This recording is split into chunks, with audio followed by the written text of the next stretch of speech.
Hello student, this is my fourth video of chapter 1 physical world of physics class 11th. In previous 3 video I have discussed definition of science, definition of physics, application of physics and the relation of physics with other science. Okay, so first in this video I will discuss the fundamental force in nature, and before this let us revise briefly what we have discussed till now.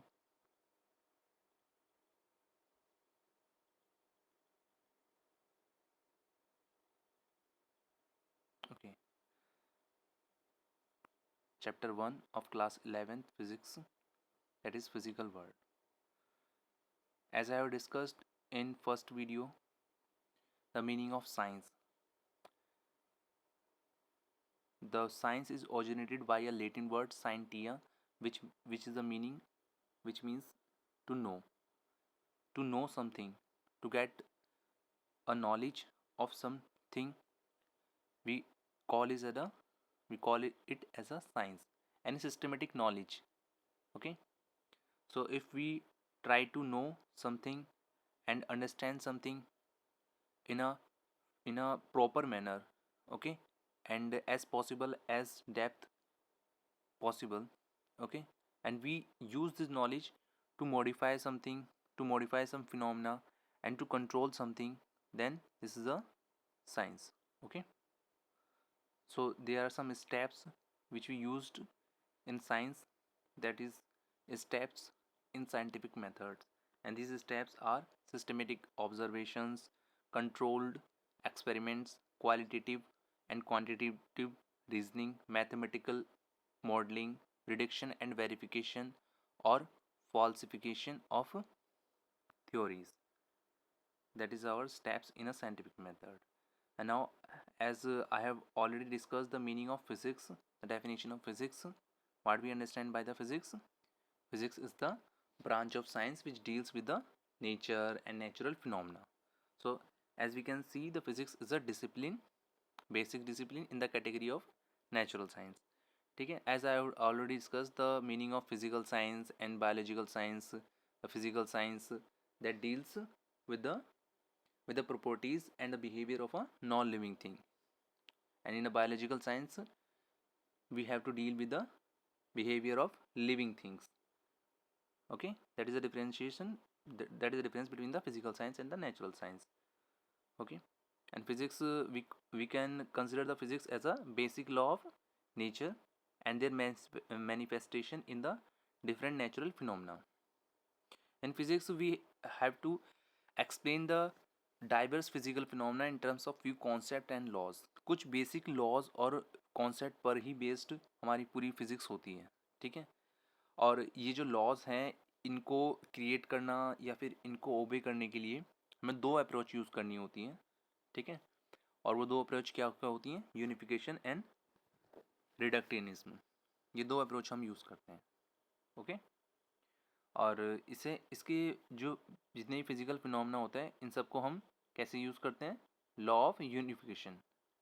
यानी जिन physical laws को हम attempt करते हैं, यानी कि unification मतलब क्या हो गया कि जितने भी आपके अलग अलग फिनोमेना हैं, बहुत सारे फिनोमेना हैं फिजिक्स में, उन सभी फिनोमेना को हम कुछ ही कॉन्सेप्ट और कुछ ही लॉ से एक्सप्लेन करते हैं, और इसी चीज़ को हम क्या कहते हैं? यूनिफिकेशन. यानी हम उन चीज़ों को, जितने भी डिफरेंट फिनोमेना उनको हमने यूनिफाई कर दिया. ठीक है, और रिडक्टेनिज्म मतलब क्या समझते हैं आप? अगर कोई हमारा बहुत ही कॉम्प्लेक्स या बहुत ही कोई बड़ा सिस्टम है, कोई मैक्रोस्कोपिक सिस्टम है, और उस मैक्रोस्कोपिक सिस्टम को अगर हम छोटे छोटे माइक्रोस्कोपिक पार्ट्स में हम डिवाइड कर रहे हैं, if we are converting any macroscopic system into the sum individual macroscopic constitutes, then it means we are doing reductionism. Okay, so our attempt to explain the microscopic system in terms of microscopic constituents is called as a reductionism. ये आपका रिडक्टिज्म हो गया. इन दोनों को ही हम use करते हैं. ठीक है ना, अगर आप इसको ध्यान से देख रहे हैं जो मैं अभी इसमें पीडीएफ में आपको बता रहा हूँ, तो आपके जो एनसीईआरटी के लिए भी मैं एक वीडियो डालूंगा, इसमें एनसीईआरटी के बुक से मैं आपको एक्सप्लेन करूँगा चीज़ें. तो अगर आप इस वीडियो को देख लेंगे तो उसके बाद उन चीज़ों को समझना काफ़ी आपके लिए ईजी रहेगा। ठीक है, अभी यहाँ पे मैं केवल आपके कुछ जो बेसिक चीज़ें हैं उनको डिस्कस कर रहा हूँ काफ़ी ब्रीफली। उसके बाद स्कोप ऑफ फिजिक्स क्या है आपका, कहाँ कहाँ स्कोप है, ये भी मैं आपको फर्स्ट वीडियो में डिस्कस कर चुका हूँ आपके साथ। कुछ में दो डोमेन होते हैं, एक होता है हमारा मैक्रोस्कोपिक डोमेन और एक होता है आपका माइक्रोस्कोपिक डोमेन। जो मैक्रोस्कोपिक डोमेन है इसमें हम क्लासिकल फिजिक्स पढ़ेंगे। ठीक है, इसके अंदर हमें माइक्रोस्कोपिक में हमें उन ऑब्जेक्ट्स के साथ डील करना होगा जो ऑब्जेक्ट्स काफ़ी बड़े होते हैं। ठीक है, that is larger in size. Like a macroscopic domain include the phenomena at a laboratory level, at a terrestrial level, at a astronomical level or a astronomical scales. ठीक है, so classical physics, here the classical physics deals with the macroscopic phenomena which includes uh, subject like mechanics, electrodynamics, optics, thermodynamics. ये सब हम इसमें classical में physics में ये सब हम सब्जेक्ट पढ़ेंगे। इन्हीं सब्जेक्ट के साथ डील करना होगा, क्लासिकल फिजिक्स इन्हीं के साथ डील करती हैं। ठीक है, बाकी माइक्रोस्कोपिक में जो है हम क्वांटम मैकेनिक्स के साथ डील करेंगे, मॉडर्न फिजिक्स के साथ। ठीक है, यहाँ पे जो आपकी मैकेनिक्स है उसमें हम न्यूटन्स लॉ पढ़ेंगे, न्यूटन्स लॉ से ही ओरिजिनेट होगी आपकी जो मैकेनिक्स है। ठीक है, फिर इलेक्ट्रोडाइनमिक्स में we have to deal with the electrical and magnetical phenomena with charge and magnetical bodies. Electrodynamics में हम इलेक्ट्रिकल चार्ज और मैग्नेटिक फिनोमिना के साथ डील करेंगे जो कि चार्ज और मैग्नेटिक बॉडीज़ की वजह से होंगे। ऑप्टिक्स में हम लाइट की स्टडी करेंगे, लाइट के जितने भी फिनोमिना होते हैं, रिफ्लेक्शन, रिफ्रैक्शन। ठीक है, वेव ऑप्टिक्स भी इसमें आपके जो है इसमें दो डिवीज़न होंगे, रे ऑप्टिक्स और वेव ऑप्टिक्स, जो कि आप क्लास 12th में स्टडी करोगे। ठीक है, now we have to study thermodynamics. In thermodynamics we have to deal with the phenomena related to a heat. Okay, so in thermodynamics we have to deal with the system or in a macroscopic equilibrium, and it is concerned with the change of internal energy, temperature, entropy. These things are related with the heat and transfer of heat. Okay, now then we have to deal with the microscopic domain. In microscopic domain we have to deal with atomic and molecular and nuclear phenomena. Okay, इसके अंदर हम modern physics पढ़ेंगे, quantum theory पढ़ेंगे। Quantum theory जो अभी currently accepted framework है हमारा, जो कि हम माइक्रोस्कोपिक फिनोमिना को एक्सप्लेन करने के लिए यूज़ करते हैं। अब उसके बाद क्या है, हम कुछ फिजिक्स के ऐसे फिनोमिना देखेंगे जिनकी एप्लीकेशन जो है एज अ टेक्नोलॉजी हम यूज़ करते हैं। ये फिजिक्स के फिनोमिना है और ये उनकी टेक्नोलॉजीज़ हैं, साइंटिफिक प्रिंसिपल्स फिजिक्स के और उनकी टेक्नोलॉजीज़। तो अलग अलग प्रिंसिपल हैं फिजिक्स के जो हम यूज़ करते हैं अलग अलग टेक्नोलॉजीज़ के लिए। जैसे कि थर्मोडायनामिक लॉज जो हैं उसको हम स्टीम इंजन बनाने के लिए यूज़ करते हैं। फिर आपके जो न्यूक्लियर फिजन्स फिनोमिना होते हैं, कंट्रोल न्यूक्लियर फिजन, उसको हम न्यूक्लियर रिएक्टर को बनाने में यूज़ करते हैं। Then we have to use the electromagnetic waves and detection in the radio, in making radio and TV. Then we use digital electronics, digital logic gates in making the computers and in the different functions of the computers. Then we have the lasers, the applications of lasers. We use lasers in different process by the doctors. Okay. Then we use the superconductivity phenomena in ultra high magnetic fields. Okay. Then as we know, we will discuss in class 11th rocket propulsion. Here we use the Newton's third law, application of Newton's third law, that is for every action there is equal and opposite reactions. Then we will use the Faraday's law of EMI, electromagnetic induction, in making electric generator को बनाने के लिए हम Faraday's का law यहाँ पे use करेंगे. Then we have to convert this electrical potential energy into the electrical energy, gravitational potential energy into the electrical energy in making the hydroelectric power. Okay, then we will use this Bernoulli principle, Bernoulli theorem in fluid aerodynamics in making the aeroplane बनाने के लिए हम Bernoulli theorem का use करते हैं. इसके अंदर हम मतलब जो है एनर्जी कंजर्वेशन का यूज़ करते हैं. बेसिकली एनर्जी कंजर्वेशन का बहुत जगह एप्लीकेशन है. ठीक है, फिजिक्स का आपका जो लॉज है, कंजर्वेशन लॉज है, उनकी कई जगह एप्लीकेशन है. Conservation of mass, conservation of momentum, conservation of energy. ठीक है। कंजर्वेशन ऑफ मास तो कहीं काफ़ी कम जगह दिखेगा आपको, लेकिन conservation of momentum and conservation of energy ये कहीं जगह इसमें एप्लीकेशन है, और कई बार तो दोनों का ही कंबाइंड कंजर्वेशन की एप्लीकेशन है। ठीक है। सो motion of a charge particle in electromagnetic wave, इसका हम पार्टिकल एसिलेशन जो हम पढ़ेंगे, साइक्लोट्रॉन हम पढ़ेंगे, वहाँ इसका दिखेगा। ठीक है। ओके। और फिर उसके बाद रिफ्लेक्शन ऑफ अल्ट्रासोनिक वेव, इसको हम सोनार में यूज़ करेंगे। टोटल इंटरनल रिफ्लेक्शन, ये हम यूज़ करेंगे ऑप्टिकल फाइबर को जो हम बनाते हैं, तो उसमें इस फिनोमेना का यूज़ होता है। इलेक्ट्रॉन माइक्रोस्कोप बनाते हुए wave nature of electron use होता है। फोटो इलेक्ट्रिक फिनोमेना हमारा जो होता है फोटो सेल में पाया जाता है, इस हम यूज़ इसमें इसकी एप्लीकेशन हो गई है सब फिनोमेना की। ठीक है। अब हम देखते हैं जो हमारा टॉपिक था, fundamental force in nature. We have a 4 fundamental force in nature: gravitational force, electromagnetic force, strong nuclear force, weak nuclear force. Okay, तो हम इन फंडामेंटल फोर्स को स्टडी करते हैं। फोर्स क्या होता है ये तो आप सभी को पता होगा, आप क्लास 9th में आपने पढ़ा होगा। What do you mean by the force? Force is any external agency which applied on a body to change the state of any body from rest to motion or motion to rest, or try to change the state of a body. Okay, so these are the our 4 fundamental force which exist in nature. ये 4 तरह के force ही हैं जो हमारे nature में पाए जाते हैं। इनके अलावा कोई टाइप का फोर्स नहीं होता जो हमारे नेचर में पाया जाता है। ओके। सो इन चारों में gravitational force, electromagnetic force, strong nuclear force, weak nuclear force, अगर मैं स्ट्रेंथ की बात करूँ तो सबसे जो वीकेस्ट फोर्स होता है वो होता है हमारा ग्रेविटेशनल फोर्स। ओके। इससे स्ट्रॉन्ग होता है वीक न्यूक्लियर फोर्स, उससे स्ट्रॉन्ग होता है हमारा इलेक्ट्रोमैग्नेटिक फोर्स, और सबसे ज़्यादा स्ट्रॉन्ग होता है हमारा स्ट्रॉन्ग न्यूक्लियर फोर्स। ओके। तो वन बाय वन हम ब्रीफली इन सबको स्टडी करते हैं। सबसे पहले हम स्टडी करते हैं ग्रेविटेशनल फोर्स को। ठीक है ना। Gravitational force, let us try to understand the gravitational force. देखिए, ग्रेविटेशनल फोर्स जो होता है वो फोर्स ऑफ अट्रैक्शन होता है जो कि दो बॉडी के बीच में लगता है उनके मासेस की वजह से। ठीक है ना।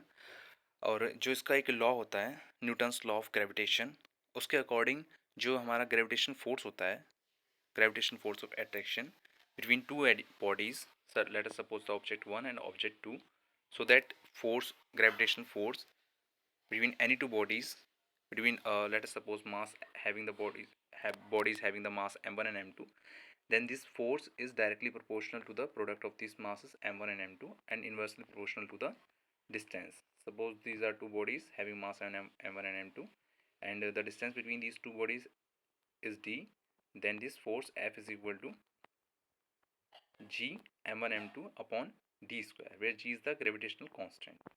Okay, ये जो हमारा कांस्टेंट यूज़ करते हैं प्रोपोर्शनल साइन को हटाने के लिए, ये हमारा यूनिवर्सल होता है। जी इसकी वैल्यू होती है आपकी 6.67 इंटू 10⁻⁻11। ओके, ये हमारा F1 और F2 दिखा रखा है यहाँ पे। ये जितना फोर्स हमारा, ये हमारा न्यूटन्स थर्ड लॉ इसमें हमने दिखाया है कि F1 और F2 इक्वल है, यानी जितना फोर्स ऑब्जेक्ट 1 है ऑब्जेक्ट 2 पे लगाएगा उतना ही फोर्स ऑब्जेक्ट 2 ऑब्जेक्ट 1 पे भी लगाएगा। So now you understand the meaning of gravitational force. अब देखिए, इसकी कुछ प्रॉपर्टी होती है ग्रेविटेशनल फोर्स की। क्या क्या प्रॉपर्टी होती है? एक तो ये म्यूचुअल अट्रैक्शन होती है, यानी कि ऐसा नहीं कि केवल एक बॉडी से दूसरी बॉडी पे लगता है, दूसरी पे पहली पे नहीं लगता, यानी इसके लिए दो बॉडी होनी चाहिए। ठीक है, और एक दूसरे पे लगने वाला फोर्स है ये। ठीक है, तो ये म्यूचुअल फोर्स है, वीक बॉडीज में लगता है। ये यूनिवर्सल फोर्स होता है, यानी पूरे यूनिवर्स में, मतलब यूनिवर्सल फोर्स है, यानी ये फोर्स हर जगह लगता है, पूरे यूनिवर्स में हर जगह लगेगा। ठीक है, ऐसी कोई बॉडीज़ नहीं होती जिनके बीच में ग्रेविटेशन फोर्स नहीं लगता, हर दो बॉडी में लगता है। ठीक है ना। ये हो सकता है कि बहुत कम लगता हो कहीं पे, कहीं बहुत ज़्यादा लगता है। Okay, it is a non contact force. Non contact force का मतलब यानी कि जो बॉडी कांटेक्ट में नहीं रहती उनके बीच में लगता है ये, ज़रूरी नहीं कि वो बॉडी कांटेक्ट में हो। आपने पढ़ा होगा क्लास 9th में कॉन्टैक्ट फोर्स और नॉन कॉन्टैक्ट फोर्स। तो कॉन्टैक्ट फोर्स कौन से होते हैं? जो आपके फ्रिक्शन फोर्स हो जाता है, मस्कुलर फोर्स हो जाता है, ये आपके कॉन्टैक्ट फोर्स होते हैं। और नॉन कॉन्टैक्ट यानी कि जो आपका इलेक्ट्रोमैग्नेटिक फोर्स हो गया या फिर जो ग्रेविटेशनल फोर्स है वो नॉन कॉन्टैक्ट फोर्स होते हैं। तो ग्रेविटेशनल फोर्स आपका नॉन कॉन्टैक्ट फोर्स होता है, यानी कॉन्टैक्ट में नहीं होते ऑब्जेक्ट जिनके बीच में लगता है। ये जो ग्रेविटेशनल फोर्स है ये इनवर्स स्क्वायर लॉ फॉलो करता है। इनवर्स स्क्वायर लॉ मीन्स यानी जो फोर्स होता है आपका ग्रेविटेशनल फोर्स, वो जो है जिन ऑब्जेक्ट के बीच में लगता है उन ऑब्जेक्ट के बीच में जो डिस्टेंस होती है उसके स्क्वायर के इन्वर्सली प्रोपोर्शनल होता है फोर्स, यानी F is inversely proportional to r square, where r is the distance between this two object, इनके बीच में हमें ग्रेविटेशन फोर्स निकालना होगा। ओके, ये वीकेस्ट फोर्स होता है, जैसे मैंने बताया जो चारों में ही सबसे वीकेस्ट फोर्स होता है। ये लॉन्ग रेंज फोर्स होता है। लॉन्ग रेंज फोर्स यानी कि होता तो वीक है लेकिन लॉन्ग रेंज फोर्स होता है। लॉन्ग रेंज यानी कि बहुत ज़्यादा रेंज के बीच में ये लग सकता है, यानी कि ऑब्जेक्ट अगर बहुत ज़्यादा दूर है, जैसे सोचिए आप सन अर्थ के बीच में लगता है, ठीक है ना। ओके, यानी ऑब्जेक्ट कितने बहुत ज़्यादा दूर हैं उनके बीच में भी ये लगता है। It is independent of inverting medium, यानी मीडियम से इंडिपेंडेंट होता है, मीडियम पे डिपेंड नहीं करता है ग्रेविटेशनल फोर्स। यानी जब आपका ये फोर्स लग रहा है सैटेलाइट में लग रहा है, ठीक है ना, आउट ऑफ अर्थ लग रहा है, यानी वहाँ पे तो कोई मीडियम है नहीं, वहाँ पे तो वैक्यूम है, यानी वैक्यूम में भी लग पा रहा है, तो उससे समझ में आ रहा है आपको कि हाँ ये इंडिपेंडेंट ऑफ मीडियम है। ओके, अब हम समझते हैं इलेक्ट्रोमैग्नेटिक फोर्स के बारे में। ठीक है, इलेक्ट्रोमैग्नेटिक फोर्स जो होता है हमारा चार्ज पार्टिकल के बीच में लगता है। जो आपके इलेक्ट्रिक फोर्स होते हैं, जैसे कूलाम फोर्स आपने पढ़ा है, पढ़ेंगे 12th क्लास में, Coulomb force that is F is equal to 1/4πε0 Q1 Q2 upon R square. Okay, where epsilon naught is the permittivity of a space.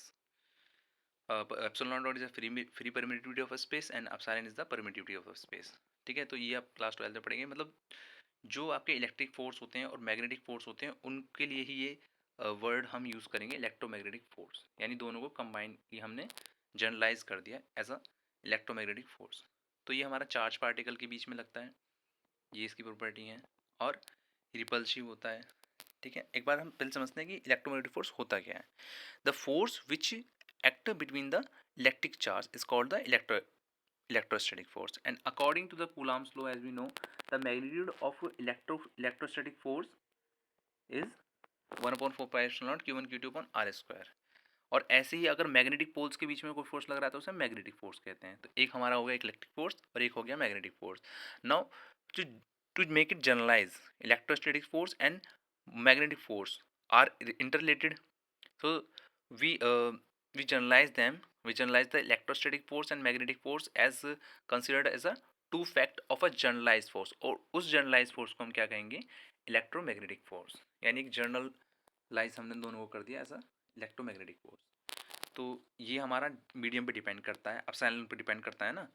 ठीक है, जो मैग्नेटिक फोर्स होता है वो म्यू पे डिपेंड करेगा, जो आप आगे पढ़ेंगे ये म्यू आएगा उसमें मैग्नेटिक फोर्स में।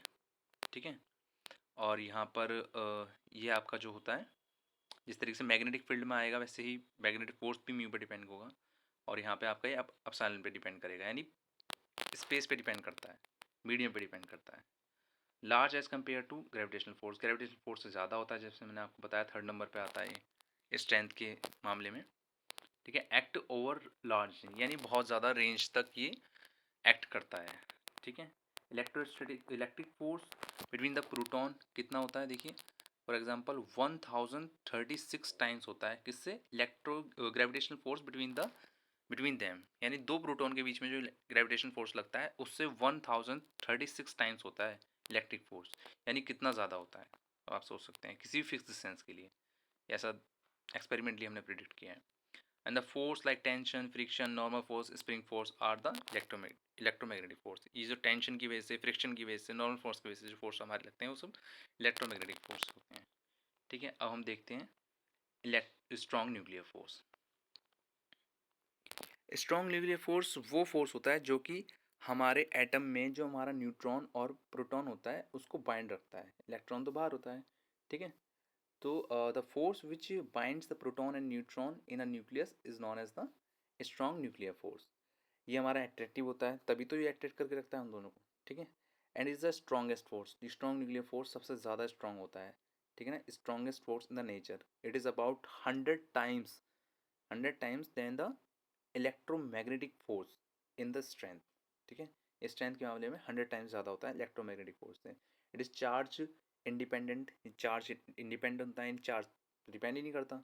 ठीक है ना, क्योंकि न्यूट्रॉन पे, आप सोचिए न्यूट्रॉन और प्रोटॉन पे लग रहा है, नहीं एक तरीके से हम कह सकते हैं न्यूक्लियॉन्स पे, हम इन दोनों के लिए वर्ड यूज़ करते हैं न्यूक्लियॉन्स। तो ये न्यूक्लियॉन्स के बीच में एक्ट होता है, न्यूक्लियॉन्स में हमारे प्रोटॉन आ गए और न्यूट्रॉन आ गए। Electron is not a nucleons. Okay, it is charge independent and act equally between the proton and proton, neutron and neutron and proton and neutron.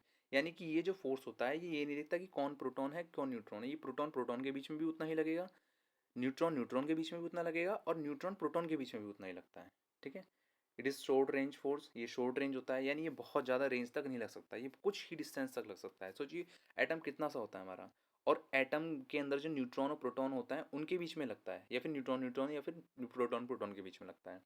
ठीक है ना, क्योंकि बहुत सारे न्यूट्रॉन और बहुत सारे प्रोटॉन होते हैं, तो उन सभी के बीच में ये फोर्स लगता है हमारा। ओके, एक्ट करता है। चलिए उसके बाद हम समझते हैं वीक न्यूक्लियर फोर्स को। ठीक है, वीक न्यूक्लियर फोर्स, जो हमारा वीक न्यूक्लियर फोर्स है ये बीटा डीके में पाया जाता है।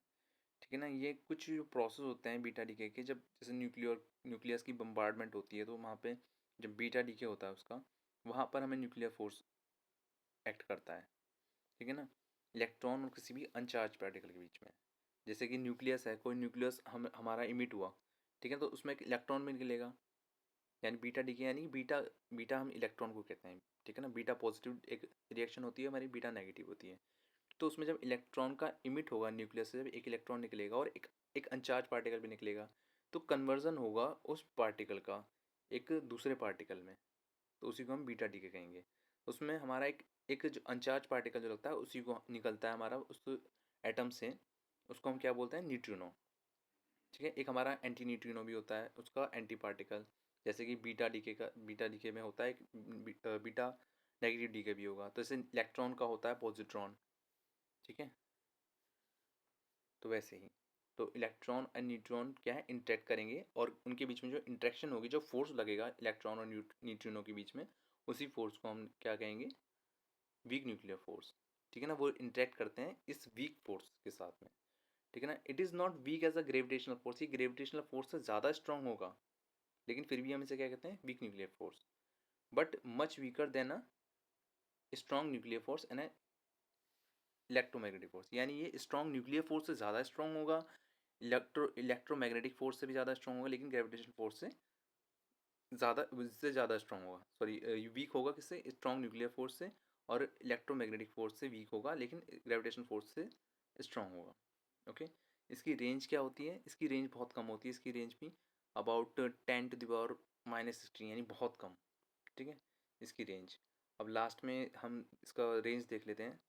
जो स्ट्रॉन्ग न्यूक्लियर फोर्स है उसकी सबसे ज़्यादा स्ट्रेंथ होती है वीक इलेक्ट्रोमैग्नेटिक की से कम इलेक्ट्रोमैग्नेटिक फोर्स की, और फिर वीक न्यूक्लियर फोर्स, ये वीक है, यहाँ पे फोर्स लिखा है वीक न्यूक्लियर फोर्स है, इसकी इससे कम होती है, और ग्रेविटेशनल फोर्स की सबसे कम होती है। ये यहाँ पे इसमें ठीक से लिखा हुआ नहीं है, ये इसकी स्ट्रेंथ है अबाउट, अगर इसकी वैल्यू सपोज करो स्ट्रॉन्ग की वैल्यू 1 है, तो जो इलेक्ट्रोमैग्नेटिक फोर्स है उसकी कितनी है, 10⁻⁻², यानी 1/100। और फिर उसके बाद जो हमारा वीक न्यूक्लियर फोर्स है उसकी कितनी स्ट्रेंथ है, सॉरी इलेक्ट्रोमैग्नेटिक फोर्स की तो हो गई 10⁻², वीक न्यूक्लियर फोर्स की होगी स्ट्रेंथ 10⁻13, यानी पॉइंट के बाद 12 जीरो और फिर 1। ठीक है, और ग्रेविटेशनल फोर्स की कितनी हो गई, 1/10⁻13, यानी 10⁻13, इतनी इतनी इतना होगा ये। तो आप समझ सकते हैं कि ग्रेविटेशनल फोर्स कितना ज़्यादा वीक होता है in comparison to all these three force, strong nuclear force से कितना कम है, और सबसे ही बहुत ज़्यादा कम है। ठीक है ना, स्ट्रॉन्ग न्यूक्लियर फोर्स से इलेक्ट्रोमैग्नेटिक फोर्स बहुत ज़्यादा कम नहीं है, 100 टाइम्स वीक है, और ये हमारा काफ़ी वीक है, ऑलमोस्ट 1/10⁻11 टाइम्स। ठीक है, वीक है, और ग्रेविटेशनल फोर्स तो बहुत ज़्यादा वीक है। ठीक है, तो हम इसका कंपैरिजन हमने देख लिया। So this is I am ending this video. The next video in this folder, in the next video I will discuss this the same chapter by the NCERT book, and also I will in the next part I will discuss the questions of this chapter, NCERT question. Okay.